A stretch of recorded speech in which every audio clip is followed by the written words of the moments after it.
Hey guys, welcome back to the channel. So today we got a 2007 Chevy Silverado behind me, and let's just say this one got sent a little bit too hard when it came to the brakes department because I don't know if you guys can pick this up right here. We got a ground up rotor and a missing outer brake pad. So this thing went through a little bit of an issue here and there. So we're gonna have to redo the front pads and rotors on this thing, and we will be replacing the caliper as well. So before we go ahead and do so, guys, if you guys haven't subscribed to the channel, go ahead and hit the subscribe button down below. And with that said, let's go ahead and start on the repair.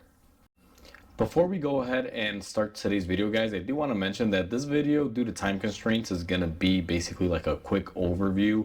And it's not going to be your traditional style video that you're used to where I go step by step, simply because this customer needs this truck back in X amount of time and I got to get it done and I want to be able to film it. So I just want to give you guys a heads up before we begin. So before we go ahead and do anything, guys, I just wanted to show you the level of carnage here.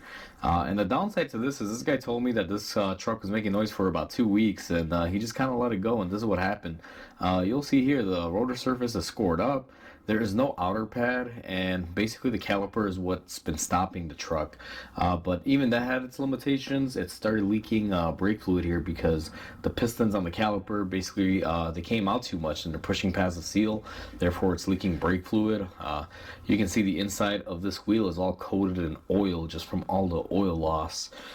So it's some pretty crazy carnage here with this one.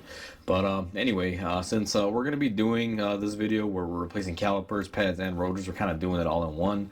I'm not going to really break this one apart, guys. There's plenty of caliper videos and, you know, me doing pads and rotors separately. So I figured I would do everything in one on this one. So where I'm going to begin is I'm going to take my line lock tool and I'm going to go ahead and put it on my brake hose. And I'm going to tighten it up so I can stop the flow of any brake fluid, so I can go ahead and remove my caliper line and not lose a bunch of fluid. Now, we already lost a good amount of fluid, so it doesn't really matter. But, you know, just do it for the sake of doing it so that way we don't lose all of the fluid on there. Now that we have the line lock on there, what we're going to want to do is go ahead and remove our line. Now, this bolt for our caliper, I'll get you guys zoomed in here. Hopefully you guys will be able to see. Because of all the metallic flake that has come off the rotor, it's pretty covered up in a lot of stuff. So I got to figure out what size that is. And once I do, I'll be right back with you guys. All right, guys. So this bolt basically is so rotted out that I've tried, you know, a 12 millimeter and that didn't fit. It's definitely not a 10, but it's not an 11 either. So I got a 11 millimeter here that I'm going to be using. It's multi spline there. It's a 12 point, and I'm just going to use my my multi-purpose ratchet hammer here, as you guys see, and I'm gonna go ahead and try to crack this loose. Now this hammer slash ratchet that I was using, which is really a ratchet, is a little bit on the small side, so let me swap it out for my longer handle. This line's been here for a while, so we're just gonna go ahead and break that loose. You're gonna see some brake fluid come out of it, guys. It's not really anything too exciting or abnormal here. Just make sure you have something to catch some of the brake fluid because it's going to leak on the ground. And that is pretty much how we're going to take off the line now. Mine is going to have the socket stuck in there, and there is another washer that is holding the whole bolt assembly in there. And the way I like to remedy this, let me see if I could grab some pliers here out of my drawer. When they're this bad, I just grab some pliers like this, and what I'm going to do is grab the inside where that copper washer is, and then what I do is just try to spin it off. It should come off. Now this one's a little tight, so I'm going to use my ratchet here to hopefully not hit the camera. Sorry about that, guys. It's a little difficult on camera, but you guys kind of get the gist. I'm going to spin off that copper washer to be able to get this old bolt off, because the new caliper will come with a new bolt. So now that we have our line, you know, cleaned off, we took off our old bolt on there and everything, it's time to take the caliper and the bracket off as an assembly. Now I can't really get you guys back in here. I'm gonna maybe try to position the camera here. Let me move you, see if you guys will be able to pick it up. But what we're gonna be doing right here on the back of the caliper, See if I can get a little bit better lighting in here for you guys while we're back here. But we are going to have this bolt, which is right here. You guys can see it. It has a bunch of crud on it. And there is another bolt right down here, this one right there, that we are going to be removing. Now, I took an 18 millimeter and I tried it on for size there. It seems to fit, but there is a bunch of crud and corrosion. So I'm gonna work my socket on here and see if I can get that off. Now, sometimes you'll run into the issue where you can't gain any access in there, and what you're gonna have to do is grab your whole assembly here, guys, and try to rotate your wheel. As you guys can see, I'm making more room doing it that way. Now, I did get some brake fluid on my hands, but that's okay. Let me just grab a rag here and wipe it off, because definitely don't want to get any brake fluid on my grip for my gun. It can eat away a rubber. So we're going to take our socket and see if these will come off. And that one came off, so I'm happy with that. Now let's see if we can get the other one off. All right, and we got the second one off. Now, I don't know if you guys noticed that, but a bunch of fluid came flying towards me. So make sure you're wearing proper clothing, because I just got sprayed with some brake fluid all over my vest here. So let me go ahead and cut the camera off and clean myself off, and I'll be right back. So now that we got our self cleaned up, guys, from that little brake fluid fiasco, we pretty much have our caliper removed with the bracket and everything, and now we're gonna have to remove our rotor. Now, these rotors, they require a T27, and this one actually, I'm surprised, comes off. I actually tried this a little earlier because sometimes they could be seized in there, but this one wasn't. Once you remove that screw, then you should be able to take off your rotor. Now, I didn't know this because I haven't removed the rotor, but I suspected that this truck had a new wheel bearing just based on the imprints on this cap. And I can tell right now that the reason why everything is coming apart so easy is the fact that it does have a newer wheel bearing on there. Someone's been in here before and they have replaced it. Now that we have everything out of the way, guys, our next step is going to be to clean our hub face, and there's not a whole lot of cleaning here, but I'm going to use my little tool that goes over the stud and grinds everything off, and then use my little die grinder wheel and clean off any other surface areas. I'm not going to be able to get on this part of it right here because that's going to be a hard part to clean. It's going to be just basically the flat areas here. Now, I've done this hundreds of times before, guys. The whole concept for this video is me showing you guys how I approach something in the manner where the caliper is bad and I gotta replace it. I like to disassemble it this way. So that's the key takeaway that I want to put out there for this video. It's a lot easier when you have to replace the caliper because you can just kind of remove everything in one assembly, but installing everything back does still require the usual steps. It's just easier to disassemble. Replacing everything, putting new parts on requires the same exact assembly as you always would put on there, and obviously we have to add the bleeding of the caliper as well on this. So now that we got all that off, I'm gonna go ahead and do my cleaning. I'm not really gonna show that on camera, guys, because, well, you've seen me do it a million times, and I'll be back once I put the rotor back on there. All right, guys, so in the last clip, I told you guys I was going to clean up the hub surface, and that's what I did. Then I took my rotor, I put it on, and I set my machine screw to hold my rotor into place. Now, I like to do these a little differently, especially when the caliper is grenaded like this one was. The next step that I'm going to do is I'm going to take our new caliper, or our rebuild caliper, I should say, and we are going to go ahead and just bolt it up. The reason why I do it like this is because it's a lot easier to just bolt it up and mount it onto the car to be able to hold it in place for you, and then that way you can put all your mounting clips in there and lubricate everything and do everything that you have to do. Now I'm gonna go ahead and get this thing torqued on, guys, and we're gonna get it opened up, and I'll show you guys how I do this on the car, because previously I've showed you guys how to prep calipers on the bench, but on a car it can be a little bit different. Now that we went ahead and got our caliper torqued on there, what I'm going to do is go ahead and remove my pin bolt. And what I really do is just remove the one on the bottom, and then I will normally swing up my caliper like this, and you guys can see it'll pretty much stay in its place. Now the next thing that I'm gonna do is go ahead and grab my new hardware. If you bought really good brake pads, typically they'll come with new hardware.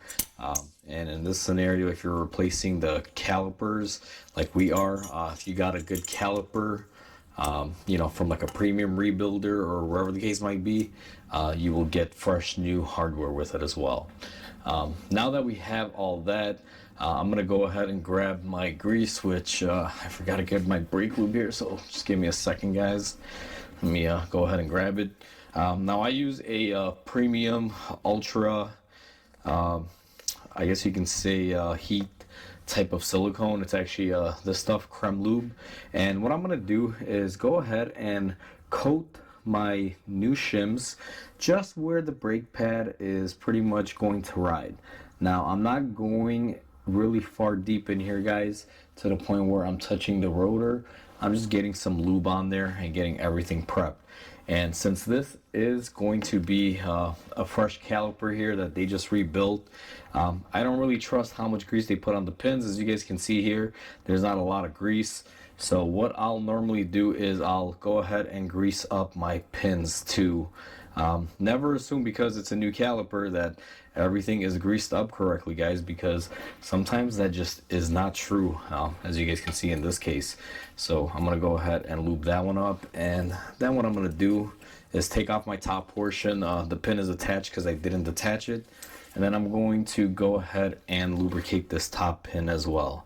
Now if you want, you can unbolt both of the pins. It's really up to your discretion, however you like to do it. I find it's easier to just do it this way, but being a new caliper, again, I like to check stuff, so I will wind up torquing both the top and the bottom bolts just to make sure that nothing is left loose.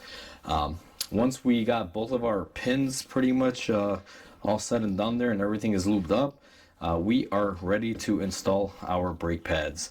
Now these Chevy Silverados, got to be a little bit careful with them because they do have an inboard and outboard pad.